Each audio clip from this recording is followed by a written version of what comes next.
বোতল থেকে ঢালা হচ্ছে দুধের মালাই, তারপর দেওয়া হচ্ছে কাজু বাদাম, কাঠবাদাম, জাফরান।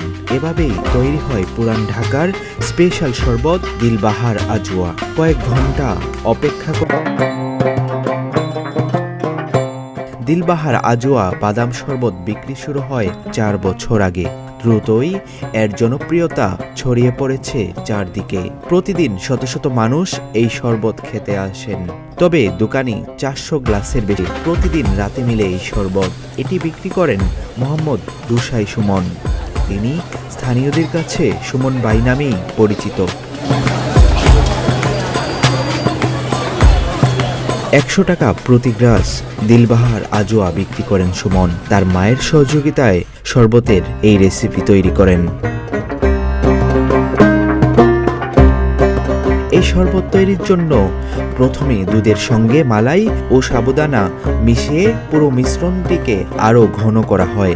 এরপর বাদামযুক্ত গ্লাসে মিশ্রণটি ঢালা হয়।